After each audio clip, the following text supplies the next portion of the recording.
7 rounds, and we had several players, 32 to be exact, from the ACC to get their names called, and we'll be playing on Sunday. We'll talk about the NFL draft, our top 4 out of the first round, and then where everyone else landed, where there's some good picks, and who got snubbed a little bit undrafted free agency. Maybe they'll see even bigger stage and actually earn their spot on teams. We'll talk about all of those on today's show. You are Locked On ACC, your daily podcast on the Atlantic Coast Conference. Part of the Locked On Podcast Network, your team every day.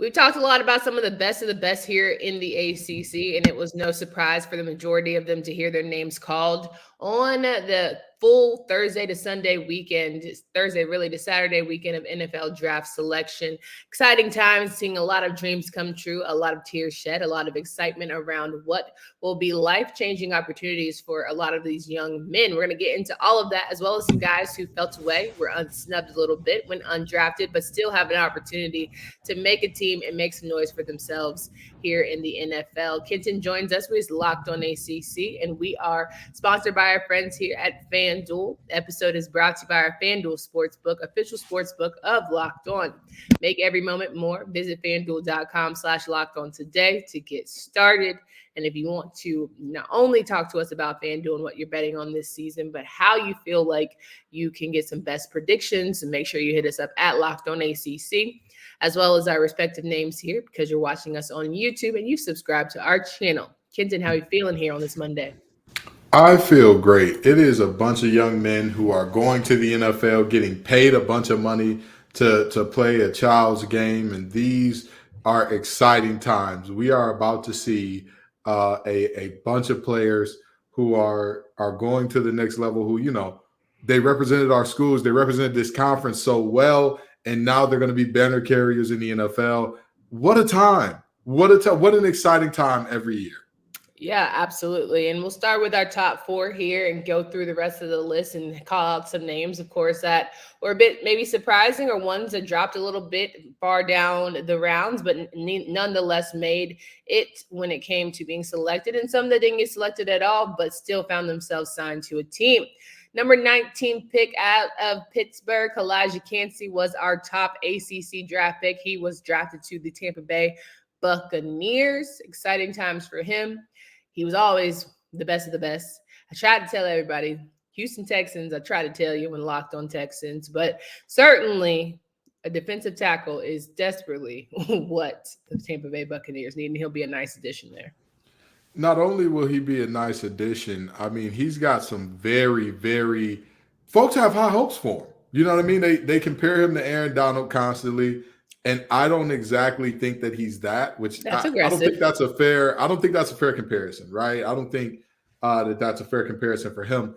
But he is – I have not seen a pass rusher with this – I'm sorry, an interior defensive lineman with this type of pass rush juice since – Aaron Donald. So I guess you could kind of talk about him in that way and compare those two. But Calijah Kincey has the opportunity with Vita Vea there taking up the double teams and whatnot as the nose guard in one technique. I'm pretty sure he's still there taking up the double teams as a nose guard in one technique, and letting him be the 3 tech who can rush freely against one guard. I think that'll cause some problems for anybody. Yeah, absolutely. I think Calijah is just one that beats from the jump, and it really hones in on Narduzzi and the defense, what we talked about a lot in terms of his defensive play and guys going to the next level. And Calijah was just another name in the hat. And there's more, of course, that we'll mention here on today's show. But it was written. But there was no doubt to me that he was going to be a first-round draft pick. It would just win. Absolutely. Absolutely. I don't think that there's too much debate or anybody is drastically confused about what he is or is not. He is the type of guy that if you put some weight on him, get him a little bit stronger, work on his leverage slightly, because while he is a shorter guy at times, he tends to get his pad level a little high, but that's just, it's rare, but it happens. And if he can play within the structure of a defense, I mean, you know, he's going to be something special. He's going to be, his ability his ability to freestyle is one of the things that makes him the best, but it's also one of the things that hindered him at times in college, right? Mm-hmm. Like hey, buddy, gap discipline. We all know that if you get out of your gap, the ball will find it. But again, this is not to say that Kincey is not going to be a great player and he does not have the opportunity to do absolutely great things for that Buccaneers organization, because I believe he does.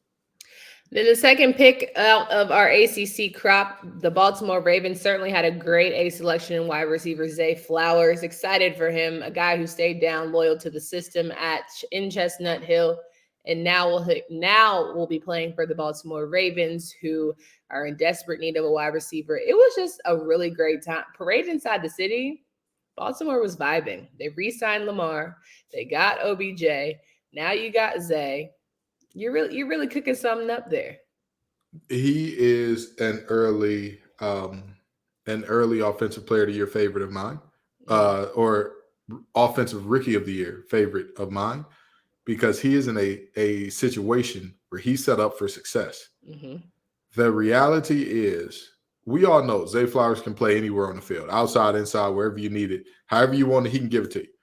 But when you put him in that slot, and you got him matched up against nickels, who are generally quicker than fast, with the type of speed that he has and the type of ability that he has after the catch. Because mind you, normally nickels aren't as long and they're more physical, but they're not as fast. If he can get away from those guys, I'll tell you what, it's an easy recipe. If he's able to sit in those zones, if he's able to have that patience in that field, which every rookie doesn't have, but I've seen him play over the years, and it feels like he's the type that could have it right away. You don't go first round at his size for no reason, okay? Yeah. And he's in a situation where, brother, you got one of the best quarterbacks in the game, one of the highest passer ratings from the pocket, despite what people may believe. The eye test and the numbers empirically show you got one of the best passers in the game getting you rock, brother. Yeah. That there is, and not only that, you have a Mark Andrews who's going to take up some of that space underneath, who's going to take up some of that attention underneath. You got an OBJ who's going to take over some of that attention over the top. You got Rashard Bateman, who, when healthy, is a great outside or not great, but a good outside receiver as well. He's in the situation where it can happen for him. He reminds me of McCole Hardman in terms of size and just agility, being a really good gadget player. But I think on top of just being speedy, he actually has the certain techniques in his routes. So I would say a little bit of a notch above. But, he's your go-to player. He's going to be the guy that's going to make those clutch plays. And I'm excited to see how they utilize him in that system in Baltimore. Absolutely. And he stayed healthy a lot in his time at Boston College. That's a big thing that I look at as well, because – again, one of the things that a lot of Lamar's weapons I've run into has been injury problems. If Zay can stay healthy, stay on the field, and give Lamar a valid, legit weapon out wide, who, again, is on the field and healthy a lot, it's going to be scary hours for the rest of the AFC North. Well, he did have a little ankle issue in that, but maybe that was because Phil got hurt, and he was like, listen, Phil ain't there, I ain't there. We just going to vibe, so. Here's the thing. And this is the very interesting thing about watching Zay play. Mm-hmm. I watched him play the game against NC State. I watched that film again, and there is no argument to say that he didn't win that game virtually by himself. Mm-hmm. Like there were so many plays, especially the one that everybody keeps putting on their highlights of him on the drag route, where he breaks one tackle, takes that thing up the sideline and packing the mail, it's gone. And it's a touchdown at that point. This man, when you look at how much of that offense he was asked to carry, receivers shouldn't. Receivers should not be asked to carry that much of your offense. There's a reason that they're a receiver and they're not in the backfield. That's just the reality. So I think that the Ravens got a good one here. Yeah, absolutely agree. Our next two are very familiar friends, but they won't be playing on the same team. However, Clemson's defensive unit, we call it D unit at this point, certainly knows how to get their names called to play on Sundays. Myles Murphy, 28th pick, going to the Cincinnati Bengals. Definitely a good get for Cincinnati, a team that, are always on the cusp of, playoff contention. And especially in recent years with Joe Burrow, it seems like the offense is somewhat of a lock, but defensively certainly can make progress. And then you have Brian Bresee, who is going to the New Orleans Saints, a defensive tackle who will team up nicely with Cam Jordan and company. I love Myles Murphy. Absolutely. Oh, his game is he can stop the run. He can set a hard edge. He can do it in the pass rush situations as well. Absolutely love me some Myles Murphy. And the reason I love him so much is most of these guys, I'm talking about their ceiling. Myles Murphy's floor, I think his absolute floor is like in a 3-4 system, he'll be a good 4-eye. He'll be a decent starter without a ton of pass rush moves, but that's pretty good against the run for the next 8 to 10 years. I think that's his floor. I don't see anything lower than that for him. His ceiling, he has as high of a ceiling as anybody. If he develops those pass rush moves out, he gets a few more things in his bag. He can be something special. I really and truly believe that.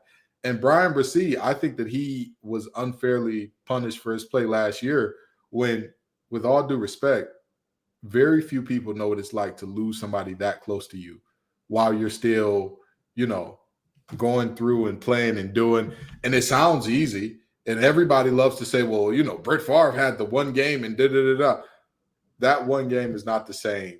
And a parent, you're expecting at some point in time to, have that situation. Sister, very different. But with that being said, all of the knocks on Bresee, the injury problems and the lack of production last year and all that, he's a guy that when you look at his ceiling, a ton of pass rush juice as an inside guy. And he is pretty stout against the run as well. He's another guy at that pad level. Got to get it worked out. The motor has to pick up. But if those two things can happen for him, he can show everybody why he came into last season as a projected top 10 pick. Yeah, I want to talk about both of these guys and just close that loop about thoughts around them. But first, make a fast break to FanDuel during NBA playoffs. If you saw Stephen Curry go off for 50, first player in NBA history to do so in a Game 7, then I know some of y'all probably had a nice chunk of change. Right now, new customers can get a no-sweat first bet up to $1,000. That's right, $1,000 in a no-sweat first bet if your first bet doesn't win. There's no better place to bet all the playoff action than America's #1 sportsbook. Visit FanDuel.com/locked-on and get a no-sweat first bet up to $1,000. That's FanDuel.com/locked-on. FanDuel is the official sports betting partner of the NBA. 21 older in select states. First online real money wager only. $10 deposit required. Refund issued. A non-withdrawable bonus bets that expire in 14 days. Restrictions apply. See full terms at FanDuel.com/sportsbook. FanDuel is offering online sports wagering in Kansas under an agreement with Kansas Star Casino LLC. Gambling problem? Call 1-800-GAMBLER or visit FanDuel.com.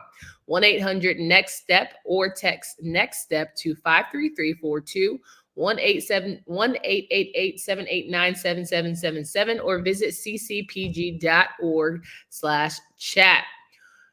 You can call 1-800-9-WITH-IT in Indiana, 1-800-522-4700, or visit ksgamblinghelp.com in Kansas, 1-877-770-STOP in Louisiana, Gambling Helpline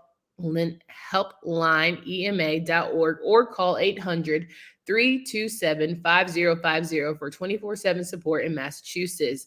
Visit www.mdgamblinghelp.org in Maryland, 1-888-778-HOPE New York, or text HOPE New York at 467-369, 1-800-522-4700 out of Wyoming, or visit www.1800gambler.net.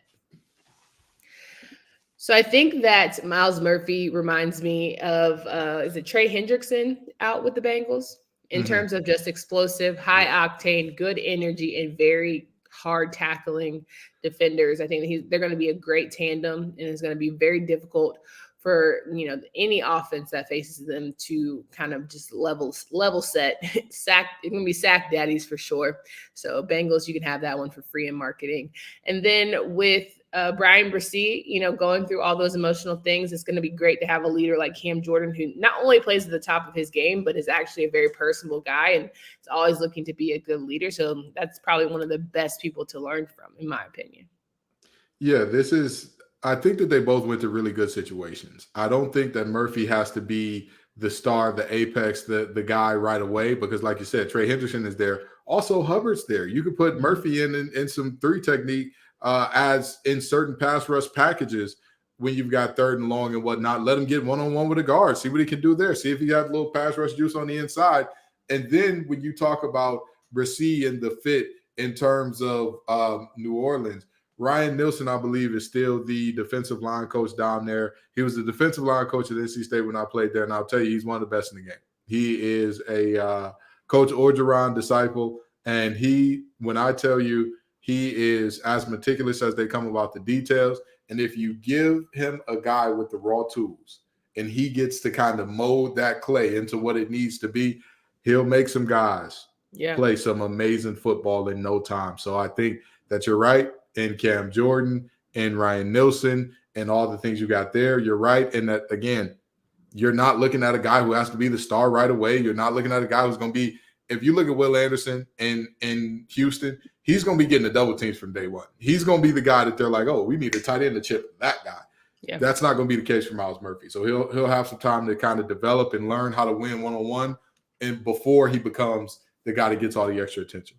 No doubt. So we'll go over the rest of these picks, but want to remind everyone that the ACC finished with 32 picks representing 13 different institutions every year. Of course, there's the competition of who's the best conference in terms of getting guys to the league, and ACC is still one of the best of them. Clemson and Pitt led all ACC teams with six selections apiece, followed by North Carolina with 4, Louisville with 3, Miami with 3, Syracuse with 2, Wake Forest with 2, Boston College with 1, Florida State with 1, Georgia Tech with 1, NC State with 1, Virginia with 1, and Virginia Tech with 1. So it was nice to see you spread the wealth. When people talk about, going to next season and having to play an ACC program, you're going to have to bring your best because they have high caliber players from nearly all of our programs. I'm surprised I didn't count Notre Dame people, but I digress. We'll talk about that on another day.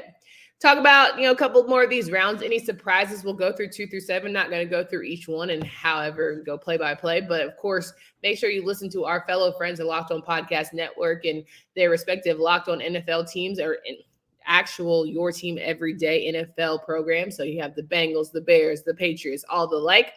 They'll have, insight into the various guys that got their names called. So make sure you might see some crossover episodes between me and Kenton and some of these Locked On channels. So always pay attention to that. Kenton, a surprise out of any of these rounds, who were you most surprised about through 2 through 7, whether it was how high they went, how low they went, or maybe just all that in between? Did A.T. Perry piss on the desk or something in all of his interviews? That's crazy you say that because A.T. Perry went in, let me make sure I got this right, 6th round. However, you're the same guy who talked about the fact that he pushes off all the time. So maybe they were listening to the show. In the NFL. In the NFL, they call to push off some receivers even less than they do in college. That's the part that I'm confused about. What he does best is what will never get called in the NFL.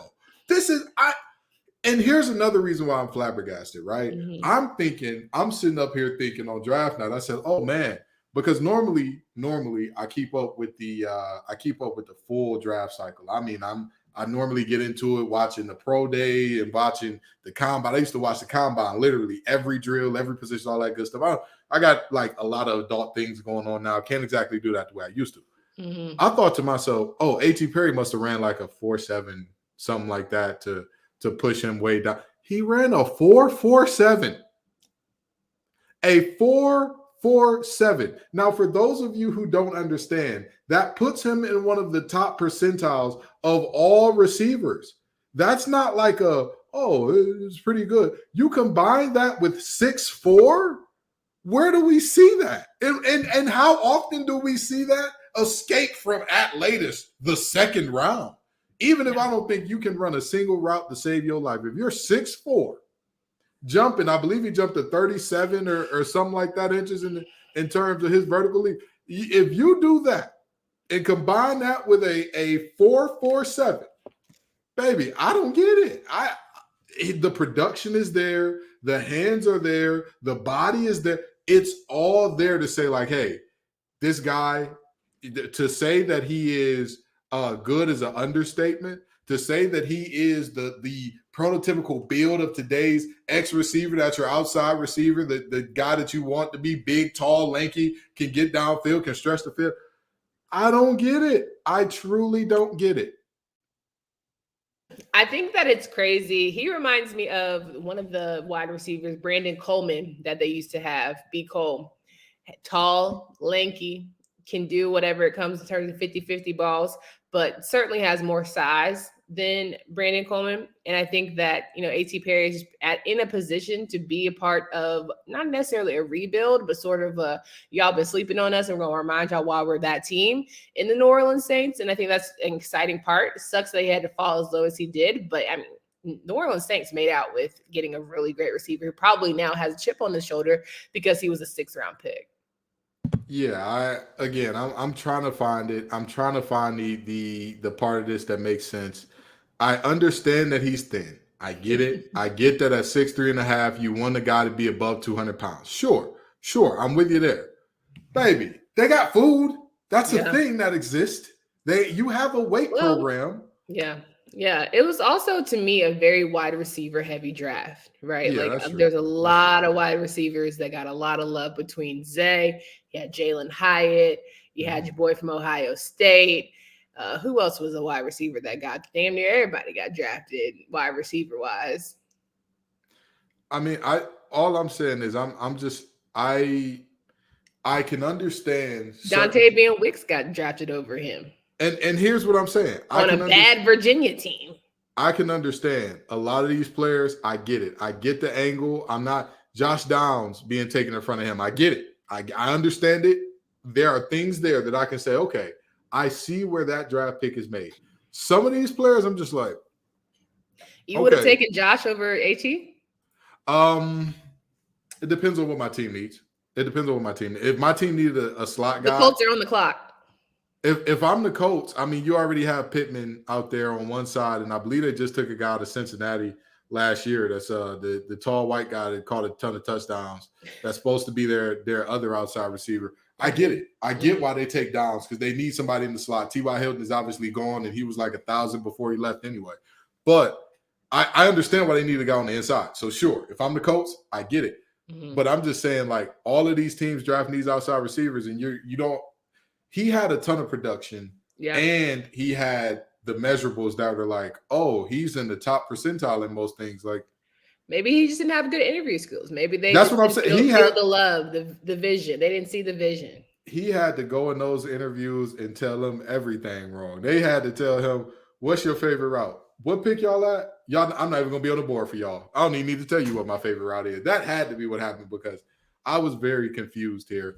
But yeah, that's the one for me that was the most surprising draft pick here, because to me in this draft, I understand players not getting drafted as much because there's the draft pool, thanks to the COVID years and all that, is so much bigger. I even understand players falling in certain situations, but again, a prototypical outside guy in today's NFL, when I can't think of a ton of guys who I'm like, yeah, that guy is 6'3", 6'4", in that range and can fly the way that he can. A ton of guys don't come to mind. 1,000%. I think the one that probably I was most excited about was second round Matthew Bergeron out of Syracuse, offensive tackle. I think for me, just listening to him at ACC kickoff, and just how good he was in his, stats speak for themselves, but a player that is a dual bilingual guy who's coming up here, just especially with being in a Syracuse team that gets a lot of flack and still having a lot of heart and playing out for that program. And Coach, my favorite, Coach Babers.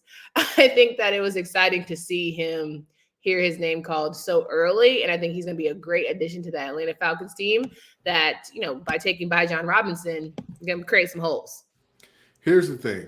That team, Jake Matthews, he was good for a long time. He was a really good left tackle for a long, long, long, long time.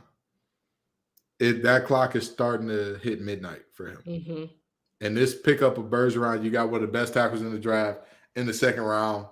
Hey, that's a good get. That's a good get. It's a good someone to learn from, right? Matthews is someone who can definitely teach him the ropes, and being in Atlanta and adjusting to all the things. And especially, to me, the NFC South, they've got their work cut out for them. Between the Panthers, the Saints, the Falcons, they're not playing around this go time. And you're going to see a lot of good edge. I mean, of course, it's the NFL. You're going to see a bunch of great edge rushers wherever you go. But you're playing for the Falcons in particular. You're going to see a lot of good edge rushers. Y'all are going to be down a lot probably. So you're going to have a lot of times where you have to do those 45 angle sets and all that. And so there's going to be a lot of opportunities for Bergeron to kind of learn and grow and all that. I think he'll probably start off at right tackle and transition over to left. I could be wrong. Again, I don't follow NFL rosters as closely as I once have, but I believe that he'll probably be a plug-and-play starter at right tackle right away. And as Jake ages out or when he decides to hang it up, he'll slide over to the left, and that'll be that. As we transition to the conversation about undrafted free agents, we'd be remiss if we didn't talk about the fact that some NC State guys did a little reunion in Charlotte, North Carolina. Icky and Chandler Zavala, who will be teammates. They've done this before. They have the vision. So ain't nothing like doing it with your brother who you've already, done reps with. I think that would be a great addition for the Panthers, who are in desperate need of protecting their new quarterback, number 1 pick, Bryce Young. Why you have to bring up Chandler Zavala? Now, the fans already say we don't talk nobody but NC State and UNC. Here you go, Bray. No, but seriously. We didn't even talk about North Carolina today. I was about to talk about Raymond Hassick, but I said, let me pick someone nice. I picked Syracuse. I'm joking. But seriously, I think that is a really good pickup there. He went where you would expect a pretty good, like, non-generational guard to go. If you have a generational guard, that's different. Regardless of what position you play, like a Quentin Nelson, he was going to go to first because that's Quentin Nelson. He's been, you don't play games with Quentin Nelson. But I think Chandler coming in right away, and especially in terms of pass protection, oh, boy. Oh, he's going to be that guy for a very long time in Charlotte, I believe. I believe that him and Nick will, in the words of Peaches and Herb, reunited, and it feels so good because they're going to be good on the left for a while. And especially because Icky definitely had a great, rookie season. You don't normally give offensive rookie of the year to big men, but he certainly put his name in the conversation. And I think between the two of them, especially having a new quarterback, that's probably going to be a little hesitant at first. Of course, he went to Alabama. He's going to do the damn thing. He's been pro ready for a long time now, but it's different, right? Playing on Sundays is different. So having some guys who are consistent, who can give you that kind of coverage that you need, will certainly be an exciting time for them. Well, talking about undrafted free agents, there were a lot of NC State guys that got signed but didn't hear their names called on that draft weekend, but nonetheless are certainly, have the opportunity to do big things. Was there anybody beyond just NC State that surprised you that didn't get signed or drafted?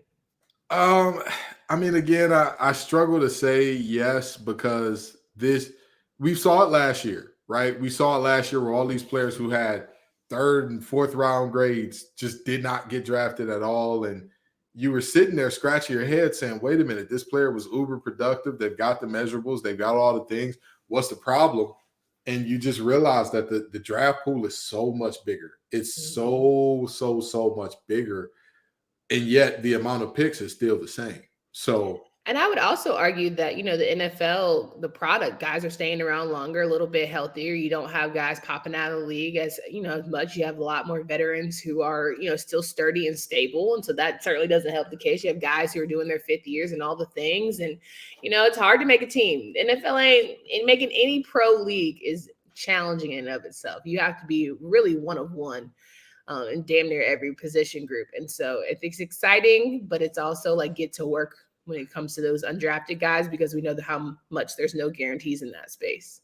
I mean, we saw last year, and we see it every year, how undrafted guys can still make something happen, can still make a team, can still do great things and all that.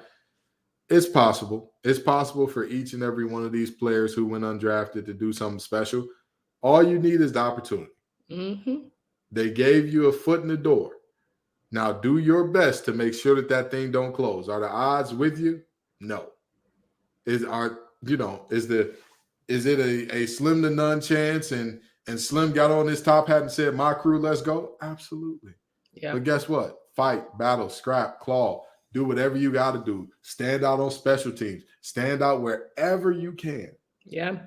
Just to 100%. Get on that team, just to stay on that roster. And I think what boils down to is this thing is a business. So how you shake hands with certain people, greet certain people, talk to certain people, you might not be a great fit for that team, but we all know that this is a 2 phone call away from being on your next roster to just as good a program and league and all the things. So I think it's nothing to get your head down about. And I'm certainly excited to see where some of these guys become chip on their shoulder. Nobody believed in me. Everyone doubted me and I proved them wrong kind of energy.